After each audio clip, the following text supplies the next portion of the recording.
great-grandfather, Heinrich Buchholz, he was the product manager for that line. And the company went bankrupt, and they just basically called him to the office and said, Mr. Buchholz, I'm sorry, we'll have to end this, and I know we still owe you about 9 months of wages, and we can't pay you. So how would you like to keep the brand? We'll sign it over to you. Hey everyone, Liz here with Springfield Leather Company. I've got a special guest with us. This is Reiner with Renia. Welcome and thank you for coming. Well, I'm very happy to be here. Thank you, Liz, for the invitation. Thank you, Springfield Leather. Yeah, absolutely. So, yeah. We've been really excited the last year to 2 years, I think it has.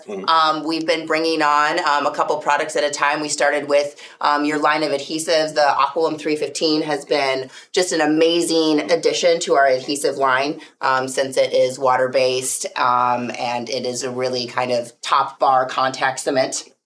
But then recently we've started to add some of your other items, and so we thought we'd have you out here to kind of talk to us and explain to us the line of Renia that we carry. But then first, why don't you just tell us a little bit about the company and how all this came about? Sure, happy to do that. So myself, I'm a fourth generation owner and running the company. So everything started back in 1930 when for a bigger company went bankrupt. They owned the brand Renia. Renia was a brand of shoe polish, floor wax, a little bit of adhesive, shoe polish, that kind of thing. And my great-grandfather, Heinrich Buchholz, he was the product manager for that line. And the company went bankrupt, and they just basically called him to the office and said, Mr. Buchholz, I'm sorry, we'll have to end this, and I know we still owe you about 9 months of wages, and we can't pay you. So how would you like to keep the brand? We'll sign it over to you. This is a relatively new industry for us. We've started mostly with shoe repair customers way back when. Okay. We've done a little bit with shoe industry. We're also expanding there. Orthopedics, custom-made orthopedic shoes, custom-made orthopedic insoles. That's where we're coming from.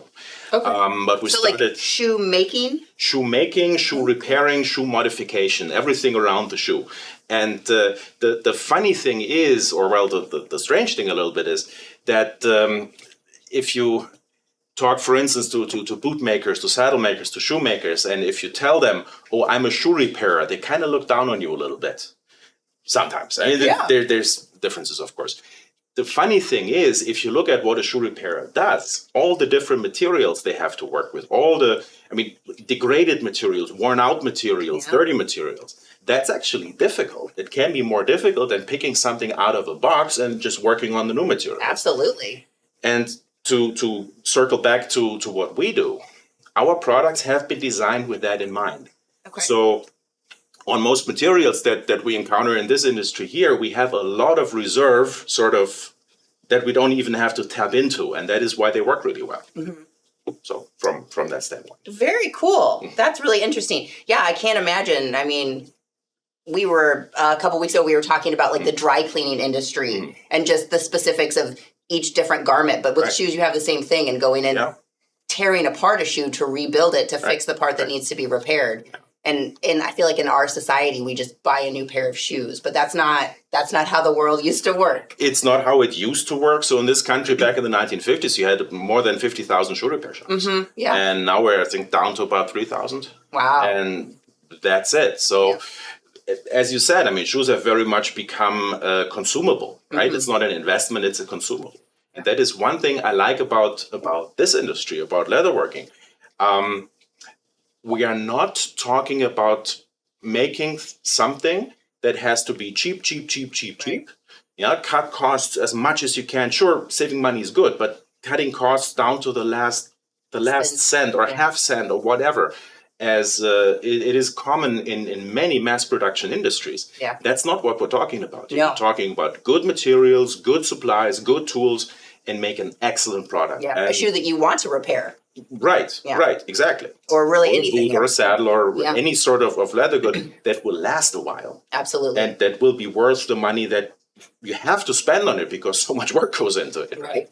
And in that case, I mean, what we can contribute is to provide the, in our opinion, best products to make that possible.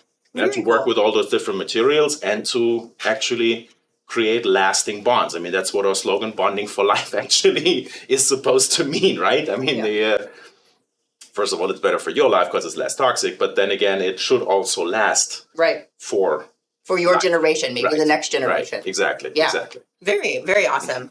All right. Well, anything else about the company?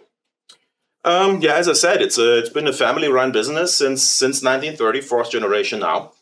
And you don't hear that a lot anymore. No, you don't. No, you don't. That's really amazing. We plan to keep it that way. So, and that is the kind of, I mean, from a business perspective, that is the kind of company I like to deal with too. Absolutely. Because you're not talking to some anonymous, I don't know, park in the gear house somewhere, right? Somebody who's just doing his job 9 to 5 and then it's over. Yeah. Who cares?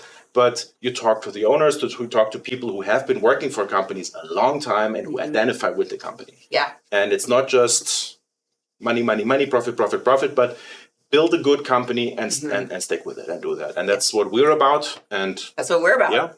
Absolutely. That's the point.